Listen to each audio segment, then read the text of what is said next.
All right, nation, we're here live with another episode with my dog, Jeff Cavanaugh, and Big Gabe James. What up, what up, man? How you doing? It's the late night hype. Sorry Skill couldn't be here, but he's a little bit under weather. We love you, dog. Get well soon, and we'll be talking to you soon. But we got Heffrey. What's up, man? Yeah. Hello, Studio Day Heffrey's here. Hello. How you doing, big dog? How's everything going? I'm good. I got the oven set at 450. I got the Cajun seasoning on the chicken breast. So, you know, handle this and then we'll go green beans and chicken breast and we'll watch some NBA finals. Oh, I like that. See, my boo thing got some, what you got? Pork chops bang in. I know we got some mashed potatoes in there. We always got some kind of other vegetable. I don't know what that is, but I got a nice little steak sub that I'm going to eat with that too. So I'm going to do some devouring. Appreciate you, boo thing, for always hooking me up. You seem to cook good when Jeff's on, so thank you. Oh my goodness, man! I'm gonna got some top Roman noodles over here tonight, man. Top Roman, yeah. Oh my goodness, man! Oh my goodness, hey, y'all eat good. Hey, let's jump right into this because we got only a certain amount of time. So, I mean, let's get right into this because this Cowboys news is kind of crazy. Let's talk with some quick news. Both of you guys, we seen the release of Brandon Carr. We seen Anthony Brown's gonna be coming back off of IR, so they released Brandon Carr. My quick question to you, Jeff, is this: we've been hearing a quick rumor about Brandon Carr saying something about the system. It's not a good system. Is this a rumor or true? What's going on with that led to his release, or is it just an Anthony Brown thing? Well, if you're just going off of what I actually know, it would be, hey, we can make room and Carr's a vested veteran. If we wanted to, we could pop him right back on the practice squad, pop him right back up if we want him. Like, you could always bring him back. But based on what my guy Fish was saying, it sounds like he may have, I don't know, I'm speculating, but it sounds like he might have talked to Carr or something, and it didn't seem like that coaching staff and him were getting along real well. So I don't know that, but I saw it from Fish, and 78.3% of the time, I believe Fish. 78.3. That's like a good high C+. So that's a pretty good rating. So it could happen. It could happen. That's the grade I give Fish in general, is right around a C+. Well, that's a decent grade. Well, we'll kind of see what happens. But, man, let's jump into this. We already seen about the Cleveland game. You got your own show. You've been talking about a lot of things. Let's talk about I guess we can say the elephant in the room. Let's talk about this Mike Nolan thing, because we see that the Cowboys gave up 49 to Cleveland, 39 to Atlanta, 38 to Seattle. Who knows what it could have been if the Rams made it capitalize on a few other opportunities. But, now 4 games in the season, people are calling for Nolan's head. The players, the scheme is too much. It's outdated. I mean, what's really going on, and what's your thoughts on Mike Nolan? Is this the situation where he should be out this year, or is this a situation we can get this together and get it rectified, or is this like a complicated scheme? I mean, what's going on? Because this seems like it's two things to me, players and scheme. Well, I think everything is going on, and I actually want to start with the fact that you can blame the defense and you can blame Mike Nolan, but ultimately those point totals people are putting up is because you're -7 in the turnovers. So your offense is letting you down too. Your coaching staff not scheming up to protect your quarterback is letting you down. Your running back putting the ball on the ground is letting you down. Your quarterback putting the ball on the ground is letting you down. And that's part of the reason you're letting up a ton of points. But if you're just talking about trying to fix the defense, I think they got multiple problems. And I think the biggest one is they don't have good players. I was kicking around the idea that I can draw some optimism on how you can fix every part of this defense but one. I don't know how you fix D-tackle. Dontari Poe's not good. Antoine Woods is not good. Tristan Hill is not good. Tyrone Crawford is not good. I don't know how you fix that. To Tristan's credit, he's young, and at least he'll occasionally flash as a guy that can shoot a gap or can do something with quickness. But that group's just bad. But anytime you hear the guy calling the defense and Jalen Smith talking about how you could benefit from simplifying it, I think that's damning in two different ways. One, when your other linebacker was calling the defense, I didn't hear that. So I'm sorry you can't handle it. Right. And two, maybe there is something to it and that they're trying to do too much in COVID year and, we didn't have preseason, all these different things. But I think their biggest problem on defense is just a talent problem. I mean, no other team in the league would ever want to hear this. you desperately need Cheeto and Anthony Brown back. Right. Right. I mean, and I made a video today, just kind of maybe, I don't know if I was bouncing off you guys because it was just in my own head when I woke up this morning, Jeff. I was just thinking about, when we were just thinking about the defense, and I went through and I said, you know what, let me just open up the draft and let me just go back and see how they drafted. Just let me start from like a 2014, because to me, that's when they started putting the onus on. We really need to build up the defense because the offensive line seemed to be coming along. But when you go through their draft from 2014 all the way up into now, who do they really have? When we keep on hyping, and I've been guilty. I hyped the D. I'm damn sure guilty of it. But when I go back and look at the players, where do we really have difference makers? Like all from 2014 all the way up to 9, there's no difference makers on the team. If you have one person where LVE, he's a nice guy. I mean, he had a great rookie year, but he's proved to be injury prone. Some other people brought up Randy Gregory. I know Randy Gregory's talent, but he hasn't been on the field, so I can't count him. You get what I'm saying? And then when we talk about D-Law, I know D-Law saying F everybody, but at the end of the day, I'm going to say 2 things about this, and I'm going to let you go ahead, Jeff, or Law. 2 things about this thing with D-Law. Every year you've been hurt. And I said this. Every year he's been hurt. And his only 2 double-digit sack seasons was when you were in contract years. You have averaging about 5 sacks a season in 7 years. And he's constantly saying, I'm the guy. I'm the man. I'm a 10-sack guy. But you're always hurt. Now you have a knee injury. My thing is you can't talk that and then not expect criticism from everybody else. And yes, you a damn good run defender, but are they paying you $21 million to be a damn good run defender? No. I mean, that's the easy answer. And you're right. I mean, go through the starting 11 or go through the 2 deep if you want to on defense. And part of it is that that's not where their resources are, but just as big a part is that they haven't nailed it. Tristan Hill was a 2nd-round pick. So far, bad return. Leighton Vander Esch was a 1st-round pick. So far, not a good return. If he's healthy, maybe it could be. Jalen Smith, 2nd-round pick, and then a $12 million a year contract. Bad return. Tyrone Crawford, $9 million a year. Bad return. Everson Griffin, what is he, 6 or 7 this year? Bad return. Dontari Poe, $4.5 million. Bad return. So for the first time in a long time for me, I almost never blame Will McClay for anything because I think he's really good at what he does. But this year he blew free agency. You spent a decent amount of money to bring in guys like McCoy, bad luck, got hurt. But Griffin, Poe, Worley, everybody that you brought in, and this is partially my fault. I watched Griffin's tape last year. I told people he was going to be really good. It's all our fault. We all our fault. All of us. We were all begging for him to come, Jeff. Tape was good. Right. Not anymore. Dontari Poe, tape was okay. Not anymore. But, we thought that they had managed to put together a defense that would be up to the challenge, and we were wrong. We over-evaluated the guys that they brought in, which with Griffin, there was no way not to, because all you can go off of is his tape the last time he played, and the last time he played, the dude was a force, and now he can't do anything. So, yeah, I mean, they've tried. Cheetah's a 2nd-round pick. Jordan's a 3rd-round pick. They've spent the picks. They've been missing. And, some of them, it's okay. It's okay to get a guy that starts for you for 3 or 4 years and then walks. It's okay. But somewhere's got to be the stars. Somewhere. And it doesn't have to be a 1. You can find them in the 4th, the 5th, the 6th. I don't care where you find them.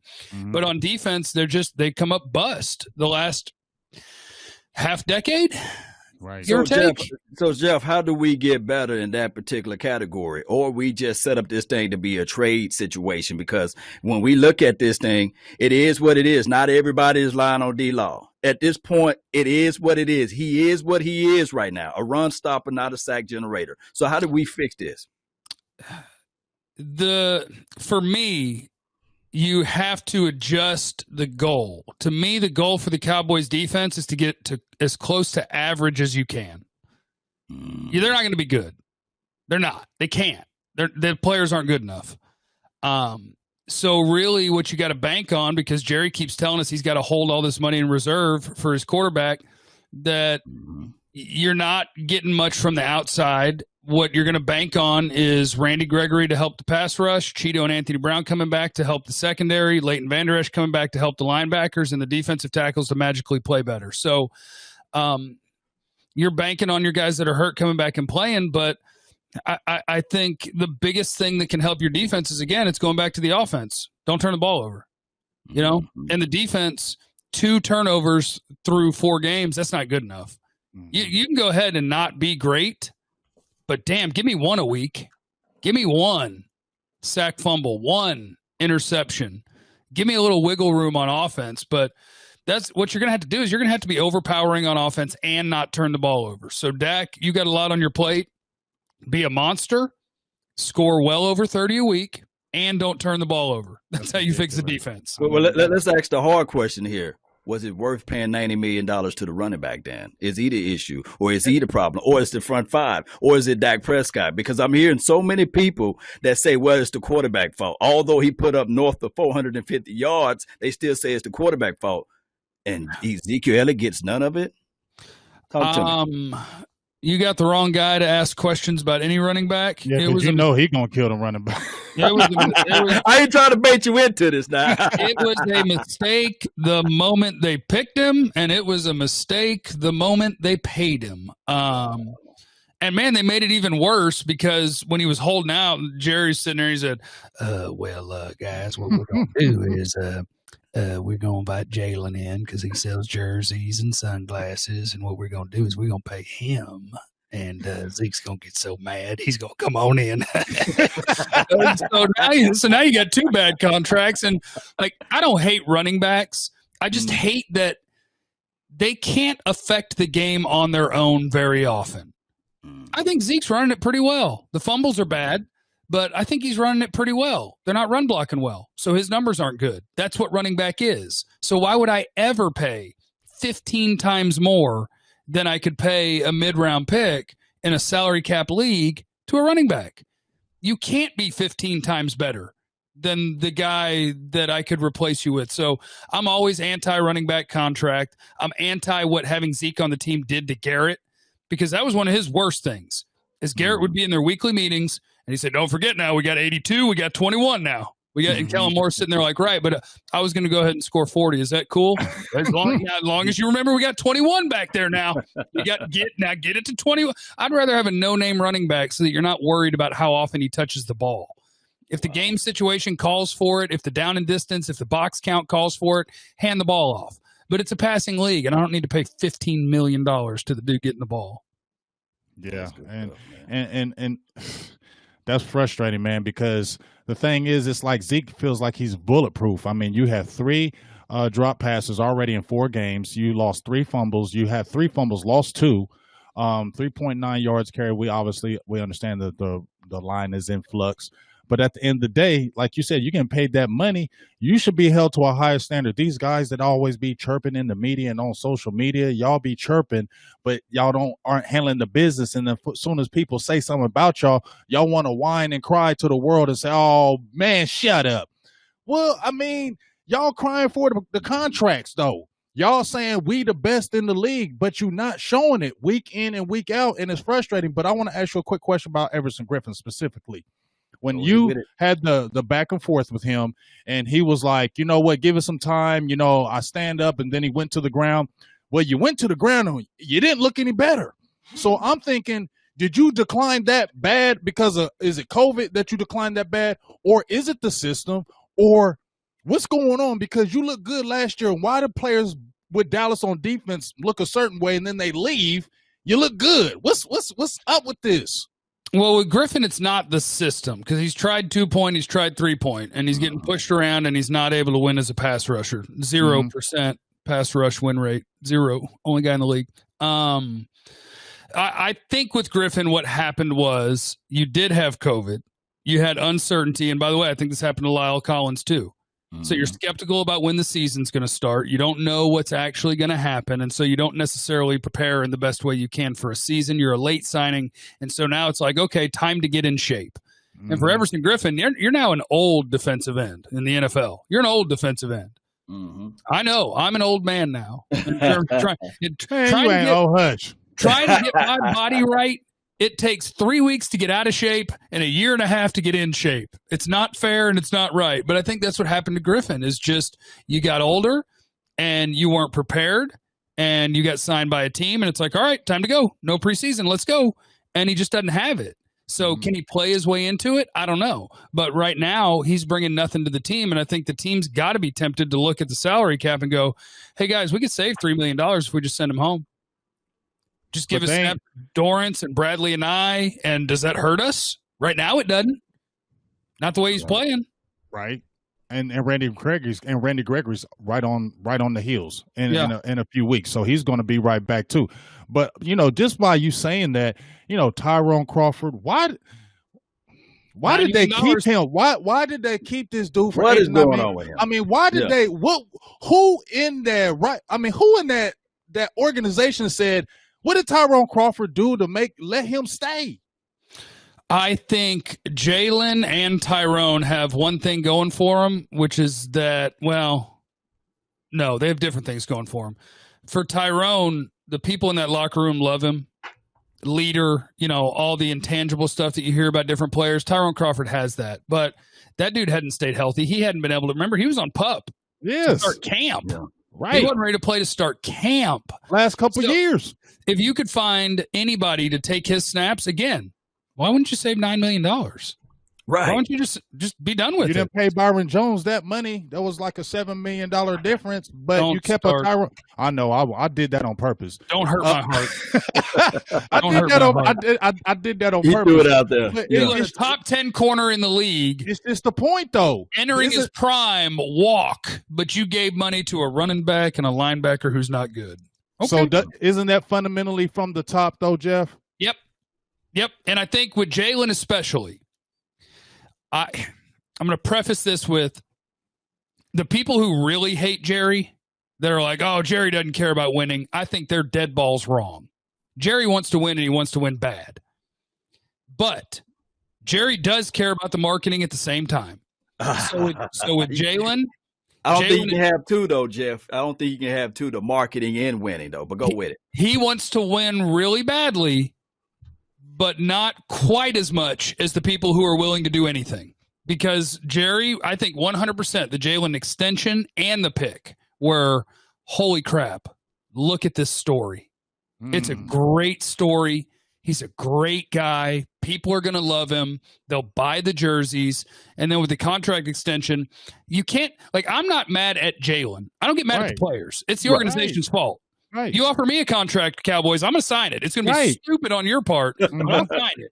And I think all Jalen has done is embrace everything Jerry sells the team as. Right. To his players, he's like, well, you should take less because marketing and damn, I'll set you up a sunglass hut. I mean, boy, we'll be in business. We'll make all the money.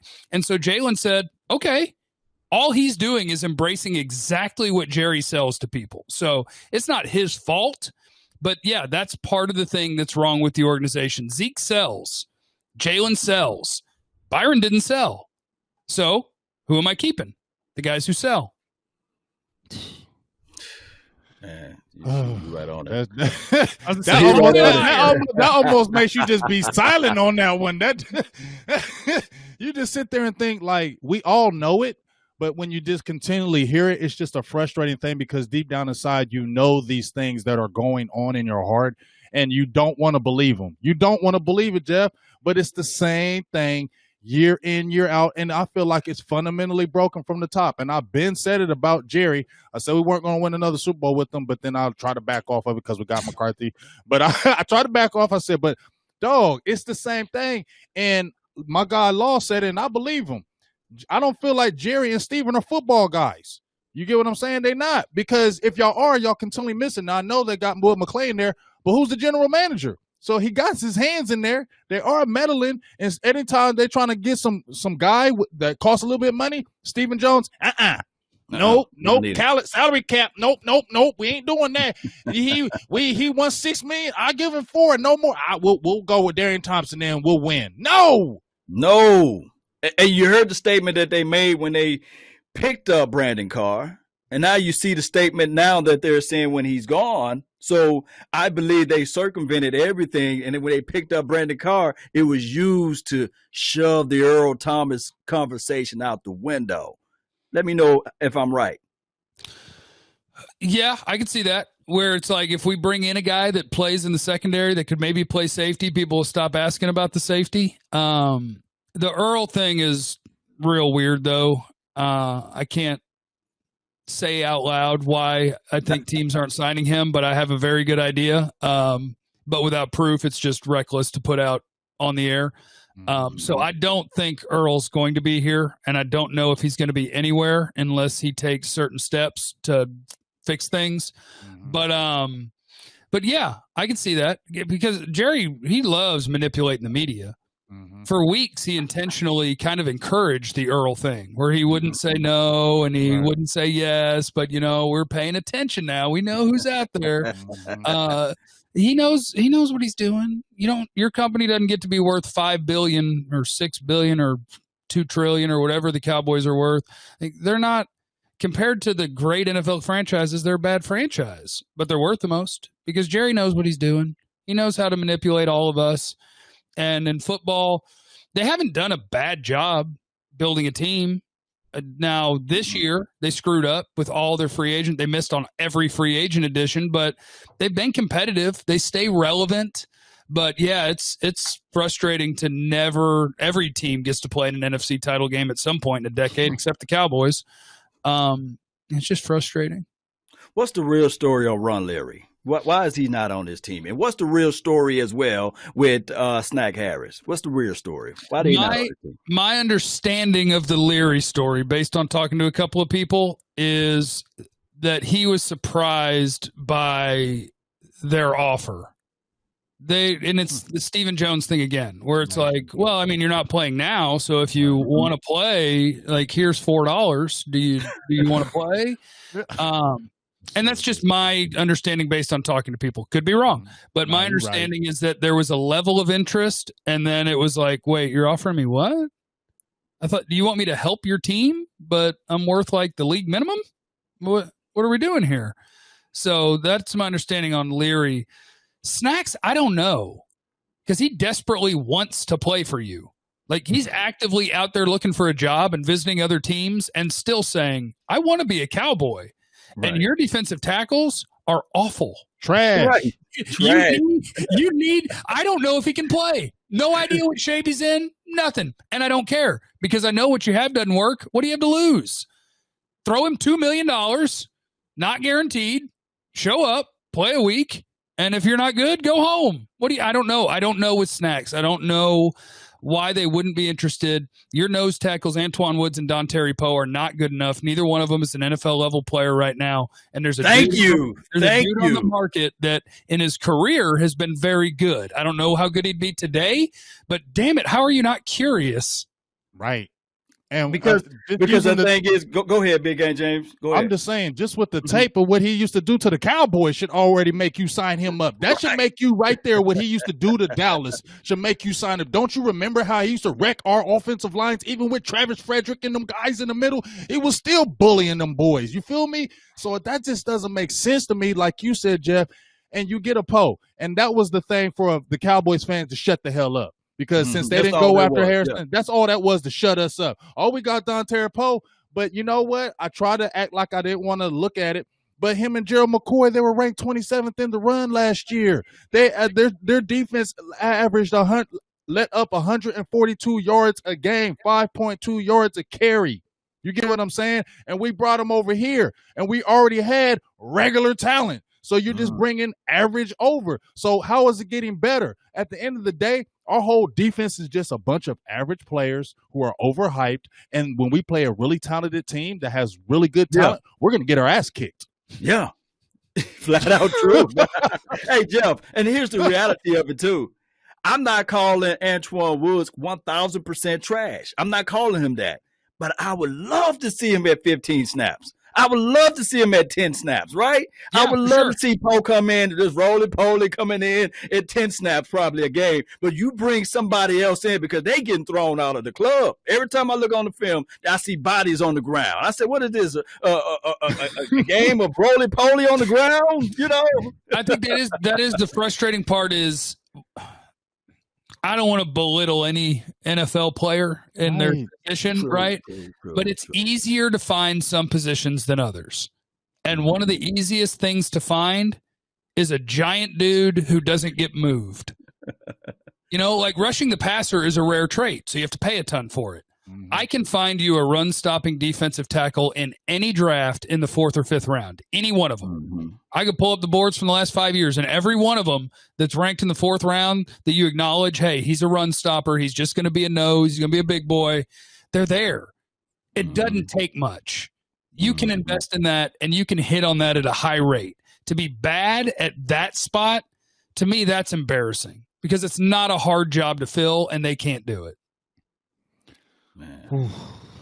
Well, let me ask you this, because we ain't got that much time with you. Is there any light in the road? Now, let me just say this because we talked about it off air. You sent a tweet out, and I'm going to talk about it. You said, hey, how you doing, Wade Phillips? Hey, how you doing, Coach? He said, I'm just chilling, watching and waiting. I'm just chilling. Okay, so you chilling, watching and waiting. Everybody in Cowboys land say, fire Mike Nolan. Would that really be a possibility that would really happen this year in a Wade Phillips coming? Because isn't that admitting that, oh, man, this season might – I mean, what is that admitting if you fire your coach? Usually, like, when you fire coaches mid-season, that's not good. No, and I don't know if it would actually be realistic. Excuse me. But I'd do it. I mean, I look at – But you don't like Mike Nolan? I think I'm like a lot of sports – fans or observers in that when you bring in something new, it'll intrigue me. And a lot of times I'll end up finding a way to be kind of optimistic about it. Mm-hmm. But Mike Nolan's track record his last 3 years as a D coordinator was Atlanta ranking like 27th, 29th, and dead last in the league. This last year as a D coordinator, his team was dead last in the league in defense. So he didn't have talent on that, and I think talent is important, and I don't think they have a lot of talent on defense here either.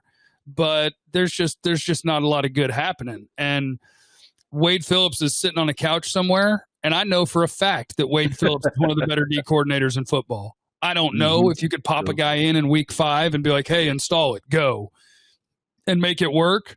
But, yeah, I mostly tweeted him for fun, but when he responded, it cracked me up, and I was like, I'd do it. I'll do it. And when he responded back, like, I'm just watching and chilling. I'm just watching and waiting. Yeah.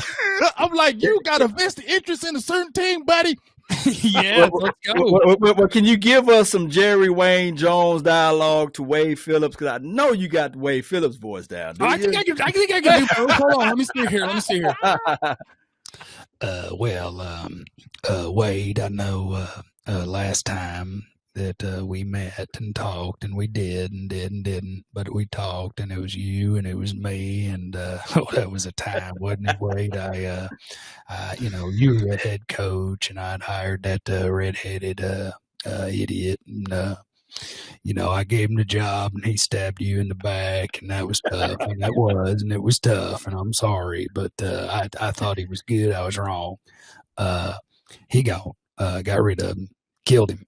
Tried to kill him. Turned out he turned up in New York after some witness protection, but I catch him this Sunday. We get him. We won't miss this time.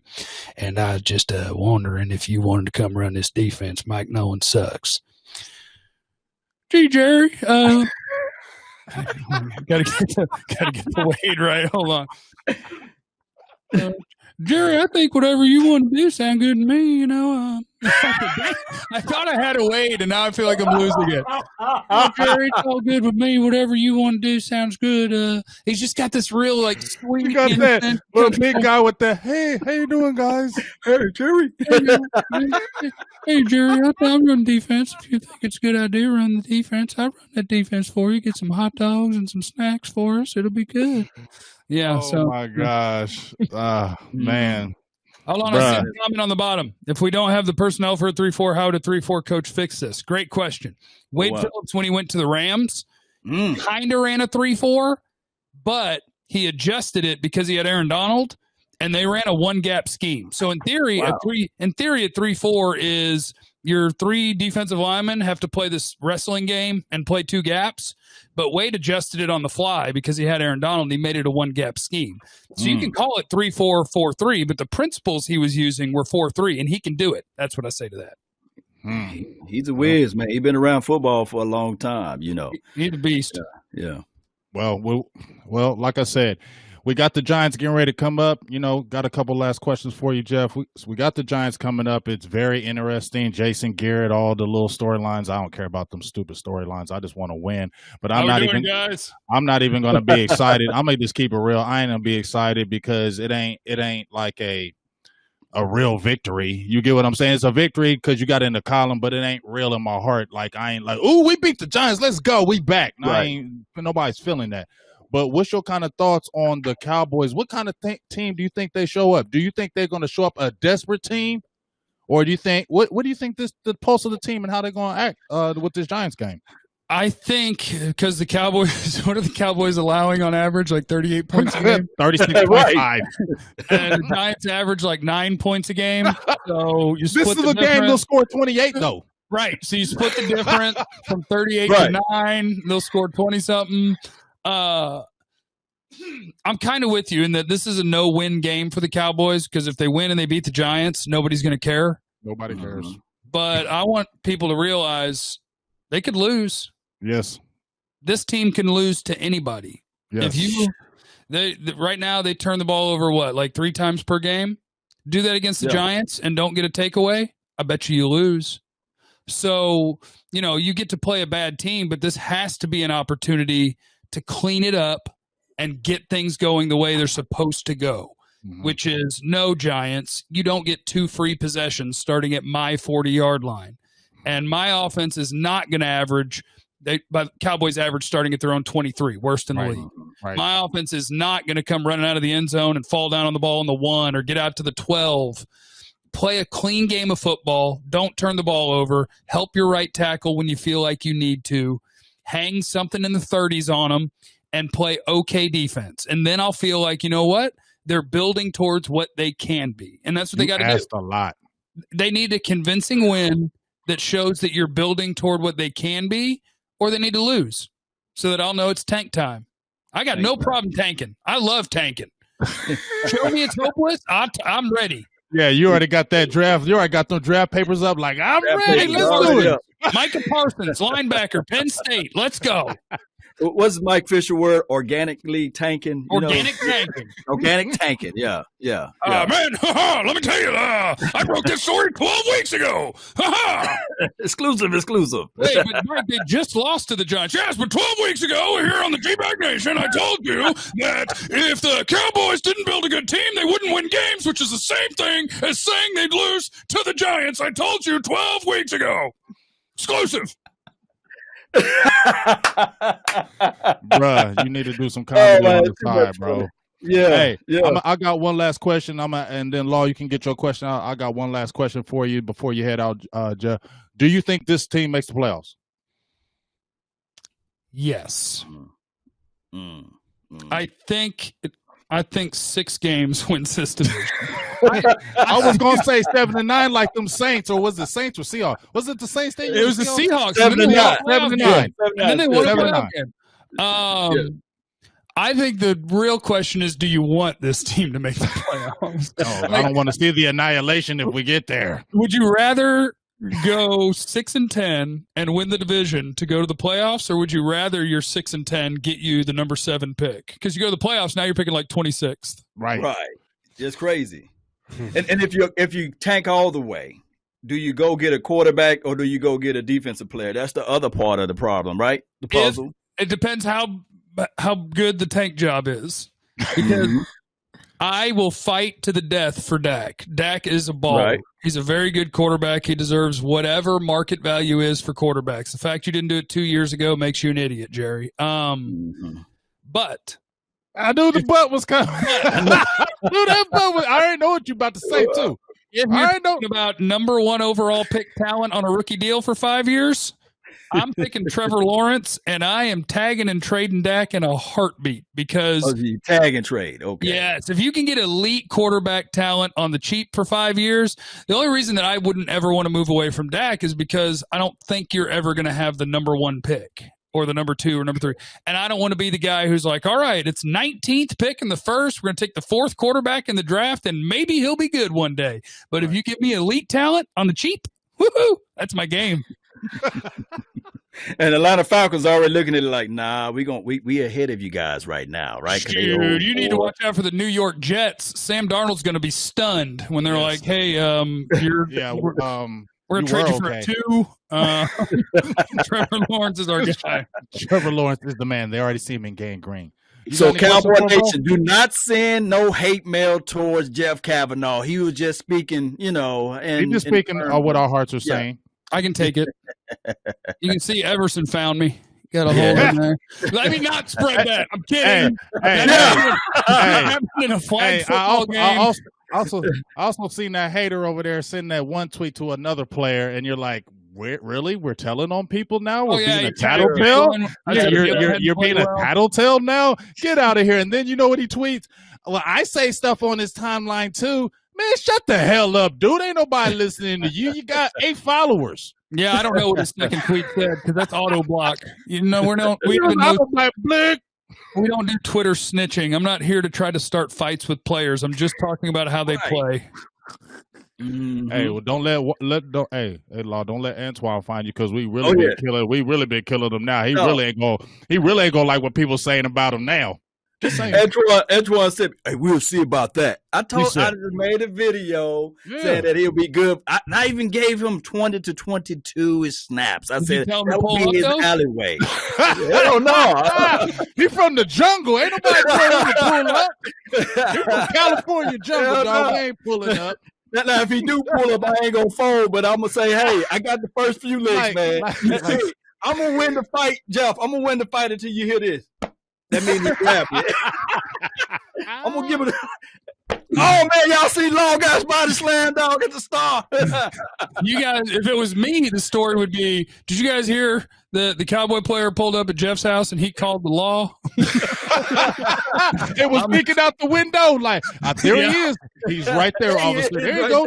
He's number 99. He plays for the Cowboys. Mm-hmm. I've been verbally assaulted and I'd like to press charges. Yeah. Yeah. Hey man, we appreciate you, big dog. We know you got to get out and do your thing, but man, we appreciate you stopping by right quick, kicking us some good knowledge.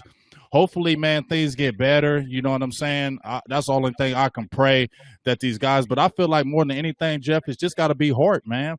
It's got to be heart. I know they don't have that talent on defense, minimal mistakes. But this is not a hard thing when I see teams like Cleveland, these other teams that have new coaches and upstart things. They put these things together, and then it's run so smoothly. And it's always so fundamentally weird in Dallas. But once again, that starts from the top, dog. And until that changes, which I don't think it ever will, I feel like we still just going to be going in circles, man. No matter what talent, we just going to go in circles until that fundamental change up top stops. And that's just what I feel. Well, the good news is if they suck, we'll be talking draft in week 7. And we'll have you on again like, hey, what about that first round linebacker you was talking about again? What about these D tackles? All right. Let's look at them. Let's look at these fat boys that we ain't going to get. And break down Patrick Surtain. I heard he got a son out there. Let's go. Well, you guys, I think you know this, but I appreciate it. I love being on with you guys. I love hanging out with you guys, chatting with you guys online. All that stuff. We got to have a beer sometime, but I appreciate it. Appreciate you, man. Hey, tell people where to find and follow you at before we let you go. At JC1053 on Twitter. YouTube.com/Jeff Cavanaugh is where I'm trying to build the following for when I get fired from radio. So YouTube. Twitch, where I play Call of Duty. Twitch.tv/Time for Jeffrey. Instagram, where I post pictures of my meals. Time for Jeffrey. What else is there? YouTube and Twitter. I don't know. I think that's it. I love you guys. Hey, we love you too, big dog, man. We love everything you do. Like I said, one last thing. I got a few members really appreciate, when you talk about mental health awareness. I really appreciate that because, I've gone through my own things with that. So, one thing that I really like how you just open with it. And I think it breaks down a lot of things with a lot of people because it's a bad interpretation or a bad look. Like if you have a mental health issue, if you're a man, people just kind of look at you weird, like something's wrong with you. And I like how you've opened the doors for more people. We see Dak and we see those guys, but we're the average guys. We're not getting paid that money. But to see you really talk about that has really helped me. It's helped some of my people that I've known. And I just really appreciate you going hard in that aspect and showing that side of you that a lot of people in media don't do. So shout out to I think it's more important than the other work that I do, and I think for anybody else to be able, like for Dak to do it is massive. For you to do it is massive. I think to underestimate your reach would be a mistake because you never know on any given day. I've told people this before, try not to get emotional with it, but I've told people this before. I've talked about mental health on the radio quite a few times. I deal with depression. I deal with anxiety. And talking about it on air, I have had, I'm comfortable saying more than 5 people who have DM'd me, because my Twitter DMs are open. If anybody needs somebody to just vent to, talk to, whatever, I'm there. But I've had no less than 5 people say, hey, if you didn't say something today, I was doing something bad tonight. Yeah.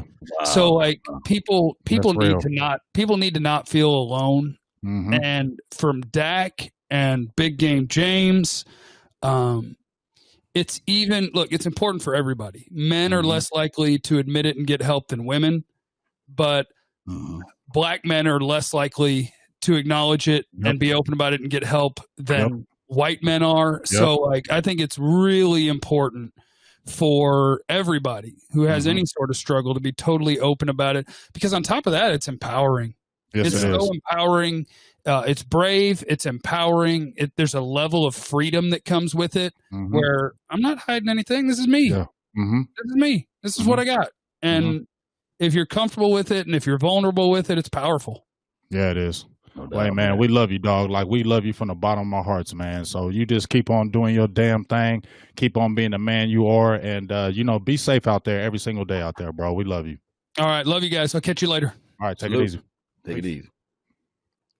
That was Jeff, man. Oh, man. That was a good episode, man. That's a good dude, man. Yeah. That's a good dude, man. Yeah. You feel me, Law? Like, that man, that's a real guy. And you know what I love about him is, like I said, some people in media, they have their heads in the cloud. You can't talk to them. Let's they just got their heads in the cloud. And when I first talked to Jeff, he was never like that. I think that's what the respect came from the very beginning when I first talked to him and got in his DM, because it is open, like you said. Right. It's wide open. It's wide open. And, a lot of the media people that are up in that upper echelon, I guess, what you can call it, don't do that. They don't want to talk to you. They don't want to be bothered. They don't want to be bothered with you. They don't want to be high and mighty type of groove. They don't want to deal with you. So I seen that gave me more respect. And then just what we've been doing, the shows we've been doing, talking back and forth, all that good stuff. Dude's a good man, and he has hella knowledge. You know what I'm saying? So it's a beautiful thing, what he does. Yeah. Hey, this show, man, fantastic, man. And what we're doing for the community, man, is fantastic as well.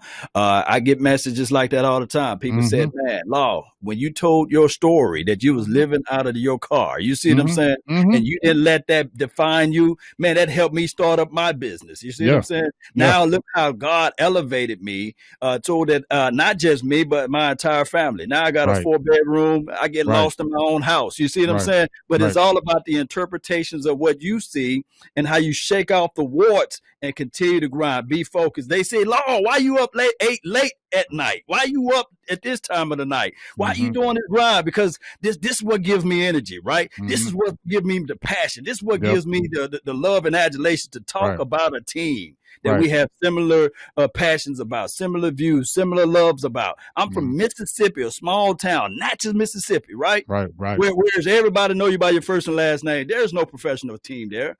But me and you, Big Game James, we can talk about football till the cows come home, right? You already know how we do. I'm like a brother to you, bro. Yeah, right. Well, you already know. What I'm saying, there's been nice. We've been on the phone forever, just talking football, talking life, just talking real stuff. You know what I'm saying? And it's just a beautiful thing. First of all, let me since we talking good things, I was talking good things about Jeff. Let me just give you a shout out since we showing a hell of a lot of love. I'm gonna just tell you like this: you've always been a mentor to me from day one. I told you that because, like I said, when we first started this Silver and Blue Nation, I had no clue about the media. I went to media school. I didn't have any clue about YouTube. No clue about Facebook. I'm not the electronic guy. You know what I'm saying? Right. So when I was going on there, I was trying to find Dallas Cowboys stuff to post on our page. We were just trying to get our weight up. And I remember Law Nation. I was like, who is this? And then I remember I heard them the NFL beat, and I was like, heard this voice. I'm like, ooh, he doing some good ass breakdowns. When I tell y'all, I posted like every damn video Law had of a breakdown. When I tell you, I posted every one. And I'm not lying when I tell you this. I posted every one of Law's videos. And then I'll never forget when I hit you up, and I was like, hey man, can you do a show with me? You was like, yeah. I was like, oh shit. Yeah. Law Nation said yes, he's doing I said, oh shit. Law Nation's about to be on the show, dog. I was so geeked. And I'm just glad what it turned into, just us meeting, and it's turned into a beautiful, deep, like you said, brother relationship. And it's just been a beautiful thing, man. And so y'all get out there and continue to support Law, man. Because there ain't genuine guys like him, man. There ain't genuine people like you. And when I tell you his grind is ridiculous, his grind is fierce, man. Like you said, videos all day, all night, still has a family, raising 2 young girls, beautiful wife, holding it down with your mother, your family. Dog, I just give you big time salutes because you keep a lot of things close to the vest. And I like that. But it just shows all that strength of what you are holding down. A lot of people y'all don't know what this man is holding down, y'all. Y'all really don't know what this man is holding down. And the fact that he shows you one face, always the positivity and the goodness, that's what you got to love about somebody, man. And just salutes to you, dog, and I love you for life. Oh my goodness, man! Hey, they hit me all types of ways. I'm trying to hold them back, man. You my dog, late man. night hype. We still late night hype. We still hype up in this piece, dog. You know how we do.